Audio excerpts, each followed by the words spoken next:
Part 2 दी बिस्मिल्लाह खान दी शहनाई master.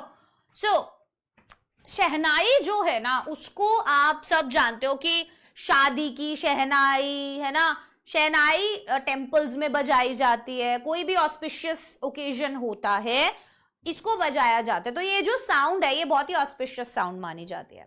अब बिस्मिल्लाह खान जी, सोचिए अपने देश में जहां पर इतना ज्यादा ये जाति धर्म को लेकर और इतना सब कुछ चलता रहता है, हिंदू मुस्लिम जो चलता रहता है, कितना उस टाइम पर हम बोल सकते हैं कि कैसे वो टेम्पल्स में उनके लिए ये सब चीजें कुछ नहीं थी कि भाई ये धर्म का है, ये धर्म का ऐसे है वैसे, नहीं। उनके लिए वो अपनी एक आर्ट थी और उनके लिए सभी धर्म समान थे। वो अपने देश से बहुत प्यार करते थे। ठीक है, तो हमें पता चलेगा अभी बिस्मिल्लाह खान जी के बारे में। The theme of part 2 the shehnai of Bismillah Khan revolves around the life and legacy of उस्ताद बिस्मिल्लाह खान। तो ये चैप्टर है उस्ताद बिस्मिल्लाह खान जी की जिंदगी के बारे में। अ रेनाउंड शहनाई प्लेयर, एक बहुत ही प्रख्यात shehnai player, and his contributions to Indian classical music, और क्या क्या कॉन्ट्रीब्यूशन उनके रहे हैं इंडियन क्लासिकल म्यूजिक के अंदर। It highlights his journey from humble beginnings to international acclaim. अब ये चीज हाईलाइट करती है उनकी जर्नी को। क्या जर्नी? International acclaim. ठीक है, कि कैसे वो शुरू हुए थे और कैसे वो इंटरनेशनल स्तर पर जाकर फेमस हो गए, मतलब इतने बड़े वो बन गए as an artist. Emphasising his devotion to music, जोर देती है ये कहानी उनका जो म्यूजिक को लेकर डिवोशन है उस पर, कल्चरल हेरिटेज पर, and refusal to leave his homeland, कि भाई मैं अपना घर छोड़कर कहीं नहीं जाने वाला। और यहां से बहुत सारे सवाल आ जाते हैं। ठीक है, कितने भी अपॉर्चुनिटीज उनको कहीं भी रहने की क्यों ना मिली हो, वो नहीं गए छोड़कर। So it touches upon broader themes such as the richness of Indian cultural traditions, the significance of music in society. So ये किस बात को छूता है? ये इस थीम पर ज्यादा फोकस करता है चैप्टर, कि सबसे पहली बात तो इंडियन कल्चर कितना रिच है, ठीक है, ट्रेडिशंस कितने रिच है, and the significance of music in society, और समाज के अंदर म्यूजिक का कितना बड़ा इंपॉर्टेंस है, सिग्निफिकेंस है, योगदान है। सो कैरेक्टर स्केच अगर हम देखें तो टैलेंटेड म्यूजिशियन थे, हम्बल और ग्राउंडेड थे, डेडिकेटेड अप्रेंटिस थे, ठीक है, spiritual and devote, cultural ambassador and resilient and patriotic, ये सब उनकी खासियत में आता है। तो फटाफट से चैप्टर देख लेते हैं जल्दी जल्दी पढ़कर। Emperor Aurangzeb banned the playing of a musical instrument called pungi in the royal residence, for it had a shrill, unpleasant sound. Pungi became the generic name for reeded noisemakers. A few had thought that it would one day be revived. A barber of a family of professional musicians who had access to the royal palace decided to improve the tonal quality of the पुंगी। अब पता है क्या हुआ है, basically यहाँ पर बोला जा रहा है कि पहले ये पुंगी होती थी, औरंगजेब ने बोल दिया भाई मैं ये पुंगी की आवाज बिल्कुल पसंद नहीं करता, इतनी घटिया आवाज है, बिल्कुल नहीं बजाया जाएगा मेरे दरबार में इसको। तो वहां पर एक नाई होता था, एक बार्बर होता था, जिसने सोचा कि यार इतनी बुरी तो चीज है नहीं ये, तो मुझे इसको चेंज करना पड़ेगा। ठीक है, तो उसने अब क्या किया, he chose a pipe with a natural hollow stem that was longer and broader than the pungi. तो पहले ये पुंगी होता था, ठीक है, अब इसको इस तरीके का बनाने की उसने कोशिश की, एंड मेड 7 होल्स, और 7 होल्स उसने बनाए पाइप के ऊपर, ठीक है। और when he played on it, जब उसने उसको बजाया, closing and opening some of these holes, बंद करके चला के, बंद करके चला के, जो करते हैं जैसे बजाते हैं है ना, पे पे पे पे पे जैसे करके बजाते वैसे, and melodious sounds were produce. तो बहुत ही बढ़िया साउंड जो है उसके अंदर से आई, and he played the instrument before royalty and everyone was impressed. और फिर उसने उस इंस्ट्रूमेंट को लोगों के सामने बजाया, उस दरबार में बजाया, और सब उससे बहुत खुश हुए। So the instrument so different from the pungi. अब वो इंस्ट्रूमेंट का नाम पुंगी इसीलिए रखा गया, क्यों मतलब इंस्ट्रूमेंट का नाम शहनाई क्यों रखा गया? पहली बात तो ये पहली बार शाह के दरबार में बजाया गया था, और ये क्योंकि एक नाई ने बनाया था, तो दैट बिकेम्स शहनाई। ठीक है, that was the reason. The sound of shehnai began to be considered auspicious, उसको बहुत पवित्र माना जाने लगा, ठीक है, अच्छा फॉर्च्यून लाता है, बहुत अच्छा होता है। And for this reason it is still played in temples, और इसी रीजन की वजह से ये अभी भी टेम्पल्स में बजाया जाता है, and is an indispensable component of any north Indian wedding. और ये अब किसी भी नॉर्थ इंडियन वेडिंग का एक ऐसा हिस्सा बन गया जिसको आप हटा नहीं सकते हो, ठीक है ना, इसके बिना शादियां नहीं होती हैं। So in the past, the Shehnai was part of Naubat or traditional ensemble of 9 instruments found at royal courts. अभी क्या कह रहे हैं, शहनाई जो है पहले क्या होता था, जो ensemble क्या है? Things, instruments considered as a group. तो यहां पर पता है क्या है? नौबत और traditional ensemble of 9 instruments found. जो 9 इंस्ट्रूमेंट्स रॉयल कोर्ट में बजाए जाते थे उसमें से एक होता था shehnai. And till recently it was used only in temples and weddings, और अभी भी ये टेंपल्स और वेडिंग्स में बजाया जाता है. The credit for bringing this instrument onto the classical stage goes to उस्ताद बिस्मिल्लाह खान, और जो क्रेडिट जाता है इसका वो जाता है केवल और केवल उस्ताद बिस्मिल्लाह खान जी को. So, as a 5-year-old, एक 5 साल के होने के नाते Bismillah Khan played gilli danda near a pond in the ancient estate. अब बिस्मिल्लाह खान जी ने क्या किया?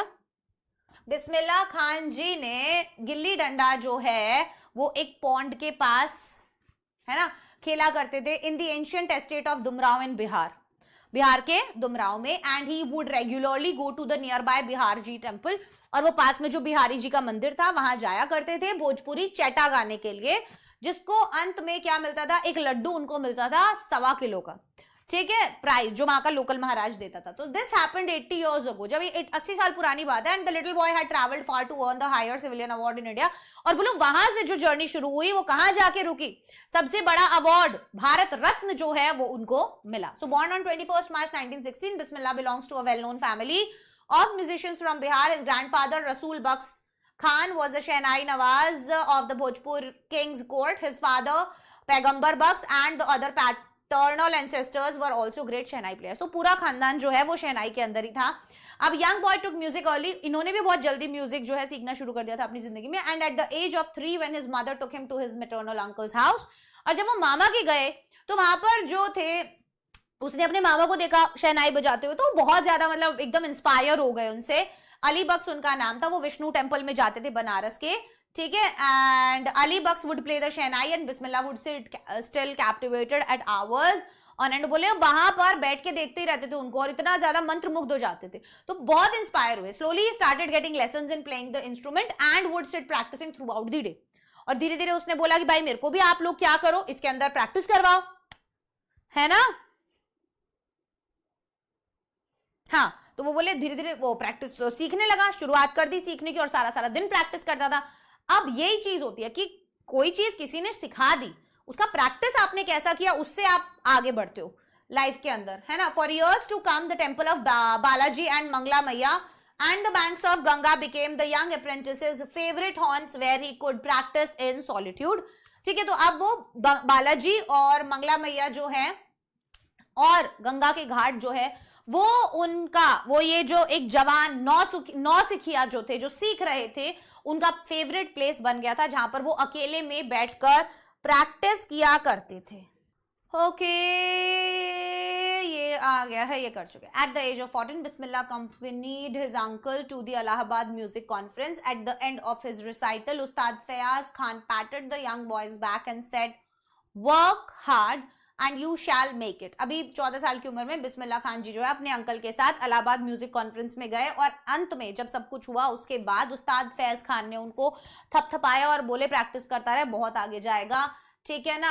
With the opening of All India Radio in Lucknow, और अब जब ऑल इंडिया रेडियो का आगाज हुआ लखनऊ के अंदर, तो बिस्मिल्लाह खान जी को सबसे बड़ा ब्रेक मिला उनकी लाइफ का. And he soon became an often heard shehnai player on radio, और अब अक्सर सुने जाने वाले शहनाई प्लेयर वो बन जाते हैं रेडियो पर. So when India gained independence, India को जब इंडिपेंडेंस मिला तो 15 अगस्त 1947 में भी बिस्मिल्लाह खान जी को मौका मिला, और वो पहले भारतीय बने जिन्होंने भाई पूरे हिंदुस्तान को ग्रीट किया इंडिपेंडेंस के लिए. So he poured his heart out into raag Kafi from the Red Fort. अपना दिल निकालकर मतलब समझ लो रख दिया उन्होंने, ऐसा परफॉर्मेंस दिया, ठीक है, विच इंक्लूडेड पंडित जवाहरलाल नेहरू भी जब वहां पर थे, जहां पर उन्होंने अपना फेमस स्पीच जो है वो दिया था. आगे बढ़ जाते हैं, चलो भाई, डू नॉट डू दिस. मुझे लगता है इसका भी फास्ट है, तेरा फास्ट है क्या? चल नहीं रहा है जो. हाँ, national awards like Padma Shri, Padma Bhushan and Padma Vibhushan were conferred on him. तो ये सारे अवार्ड्स भी उनको दिए गए. And in 2001 Ustad Bismillah Khan was awarded India's highest civilian award, और 2001 के अंदर उस्ताद बिस्मिल्लाह खान जी को दिया गया इंडिया का सबसे बड़ा सिविलियन अवार्ड, दी भारत रत्न. कौन सा अवार्ड दिया गया? दी भारत रत्न दिया गया. With the coveted award resting on his chest and his eyes glinting with rare happiness, he said, "All I would like to say is teach your children music. This is Hindustan's richest tradition. तो वो वहां पे खड़े होकर जब उनको ये award मिल रहा था भारत रत्न, तो उन्होंने बोला भाई अपने बच्चों को सिखाओ, कल्चर सिखाओ, ट्रेडिशन सिखाओ, म्यूजिक सिखाओ, ये हमारी भारत की असली पूंजी है यार, ये सब अपने बच्चों को सिखाओ. Even the west is now coming to learn on music. बोले अब तो वेस्ट से भी लोग यहाँ पर आ रहे हैं हमारा म्यूजिक सीखने के लिए. So in spite of having travelled all over the world, Khan Sahab, as he is fondly called, is exceedingly fond of Banaras and Dumraon, and they remain for him the most wonderful towns of the world. A student of his once wanted him to head a Shehnai school in the USA, and the student promised to recreate the atmosphere of Banaras by replicating the temples there, while in Banaras I miss the unique. अभी वो बोल रहा है कि यार देखो, उनको ना पता है क्या, बहुत सारा दुनिया उन्होंने घूमा और खान साहब नाम से वो बहुत ज्यादा फेमस हुए, लेकिन वो अपनी मिट्टी के लिए बहुत ज्यादा हमेशा कह सकते हैं कि लॉयल रहे, ऐसा मैं बोल सकती हूँ, क्योंकि उनको चाहे कितना भी अपॉर्चुनिटी मिला. उनका एक स्टूडेंट बोला मैं आपके लिए सब कुछ यहाँ पे बना दूंगा, अब यहाँ पे सिखाओ बच्चों को, आप जो बोलोगे मैं वैसा इन्वायरमेंट यहाँ पर क्रिएट कर दूंगा. तो वो बोले कि तू सब कुछ तो कर देगा, पर तू क्या गंगा नदी ला पाएगा, क्या गंगा के वो घाट नहीं ला पाएगा. तो बेसिकली वो इतने डाउन टू अर्थ थे, वो अपने देश से जुड़े रहना चाहते थे, है ना, वो यहाँ का नाम वहां पर करना चाहते थे, वहां जाके बसना नहीं चाहते थे. पैसे धन दौलत से उनको कोई भी मतलब नहीं था. बट खान साहब आस्क्ड हिम, लेकिन खान साहब ने उनको पूछा if he would be able to transport river Ganga as well. बोले गंगा नदी ले आ तू यहाँ पे, मैं आ जाऊंगा. So later he is remembered to have said, that is why whenever I am in a foreign country I keep yearning to see Hindustan, while in Mumbai I think of only Banaras and the holy Ganga. तो बोले बाहर होता हूँ जब भारत के बारे में सोचता हूँ, और भारत में भी बंबई होता हूँ तो बनारस के बारे में सोचता हूँ. And Ustad Bismillah Khan's life is a perfect example of the rich cultural heritage of India. One that effortlessly accepts that a devout Muslim like him can very naturally play the Shehnai every morning at the Kashi Vishwanath temple. अब देख लो उस्ताद बिस्मिल्लाह खान जी की जो जिंदगी है वो एक बहुत ही सटीक एग्जाम्पल है that rich cultural heritage of India की. कल्चरल हेरिटेज कितना रिच है इंडिया का. वन दैट एफर्टलेसली एक्सेप्ट, एक इंसान जो बिना किसी सोचे समझे ये एक्सेप्ट करता है कि मैं एक कट्टर मुस्लिम हूं, ठीक है, और मेरे जैसा कट्टर मुस्लिम क्या कर सकता है, नेचुरली शहनाई बजा सकता है हर सुबह काशी विश्वनाथ मंदिर जाकर. तो बोले ये सब चीजें सिर्फ बैरियर्स हैं जो हमको एक होने से रोकते हैं. राइट. उस्ताद बिस्मिल्लाह खान जी का मृत्यु हुआ 21 अगस्त 2006 को at the age of 90 after a prolonged illness. बहुत लंबे समय तक वो बीमार रहे and he was given a state funeral and government of India declared one day national mourning. ठीक है, तो एक दिन का शौक जो है पूरा उनके मृत्यु पर मनाया गया.